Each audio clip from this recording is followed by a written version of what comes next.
നല്ല ചൂടുള്ള സമയത്തും അതുപോലെ ഫ്രൂട്ട്സൊക്കെ കഴിക്കാൻ മടി കാണിക്കുന്ന കുട്ടികൾക്കും തയ്യാറാക്കി കൊടുക്കാൻ പറ്റിയ ഒരു അടിപൊളി ഐറ്റമാണ് സാഗോ ഫ്രൂട്ട് കസ്റ്റാർഡ് എന്ന് പറയുന്നത്. 500 ml പാലിൽ നിന്ന് കുറച്ച് പാലൊന്ന് എടുത്ത് ചൂടാക്കിയതിന് ശേഷം ആ ചെറു ചൂടുള്ള പാലിലേക്ക് 2 ടേബിൾ സ്പൂൺ കസ്റ്റാർഡ് പൗഡർ ചേർത്ത് മിക്സ് ചെയ്ത് മാറ്റി വയ്ക്കുക. കട്ടകളൊന്നും ഉണ്ടാകാൻ പാടില്ല. അതിനുശേഷം നമ്മൾ പായസത്തിലൊക്കെ ആഡ് ചെയ്യുന്ന ചവ്വരി നന്നായിട്ട് വേവിച്ച് വാർത്ത് ഒന്ന് എടുത്ത് വെക്കാവുന്നതാണ്.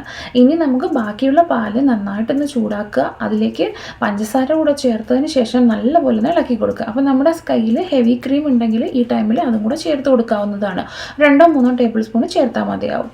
അപ്പോൾ ഇതെല്ലാം ഒന്ന് നന്നായിട്ട് ചൂടായി വരുമ്പോഴത്തേക്കും നേരത്തെ ചെയ്ത് വെച്ചിട്ടുള്ള കസ്റ്റാർഡിൻ്റെ മിക്സർ കൂടെ ഇതിലേക്ക് ചേർത്ത് ഒന്ന് നന്നായിട്ട് ഇളക്കി കൊടുക്കുക. കട്ടകൾ പിടിക്കാനോ അടുക്കി പിടിക്കാനോ പാടില്ല. അതുകൊണ്ട് ഇളക്കി കൊടുക്കാൻ ശ്രദ്ധിക്കുക. അപ്പോൾ ഇത് നന്നായിട്ട് ക്രീമി ആയിട്ട് വരുമ്പോൾ നമുക്ക് അടുപ്പ് ഓഫ് ചെയ്തതിന് ശേഷം ഇതൊന്ന് തണുപ്പിക്കാനായിട്ട് മാറ്റി വയ്ക്കാം. ഒരു 2-3 മണിക്കൂർ ഫ്രിഡ്ജിൽ വെച്ച് നന്നായിട്ട് തണുപ്പിച്ചെടുക്കുക.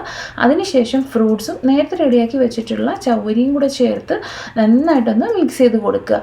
ഇതൊന്ന് നന്നായിട്ട് മിക്സ് ചെയ്തതിന് ശേഷം ഈ ഫ്രൂട്ട്സൊക്കെ ഒന്ന് നന്നായിട്ട് അതിൻ്റെ ടേസ്റ്റൊക്കെ ഒന്ന് മിക്സായി വരാനായിട്ട് വീണ്ടും ഒരു 3-4 മണിക്കൂർ ഫ്രിഡ്ജിലൊന്ന് സൂക്ഷിക്കാവുന്നതാണ്. അപ്പോൾ ഇത് സെർവ് ചെയ്യേണ്ടത് ഫ്രിഡ്ജിൽ നിന്ന് ഡയറക്റ്റ്ലി എടുത്ത് നല്ല തണുപ്പോടുകൂടി തന്നെ സെർവ് ചെയ്യാൻ ശ്രദ്ധിക്കുക.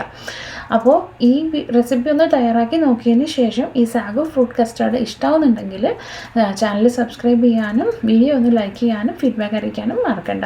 അപ്പോൾ വീണ്ടും നല്ലൊരു റെസിപ്പി ആയിട്ട് ഉടൻ തന്നെ വരുന്നതാണ്. Thank you for watching food daily.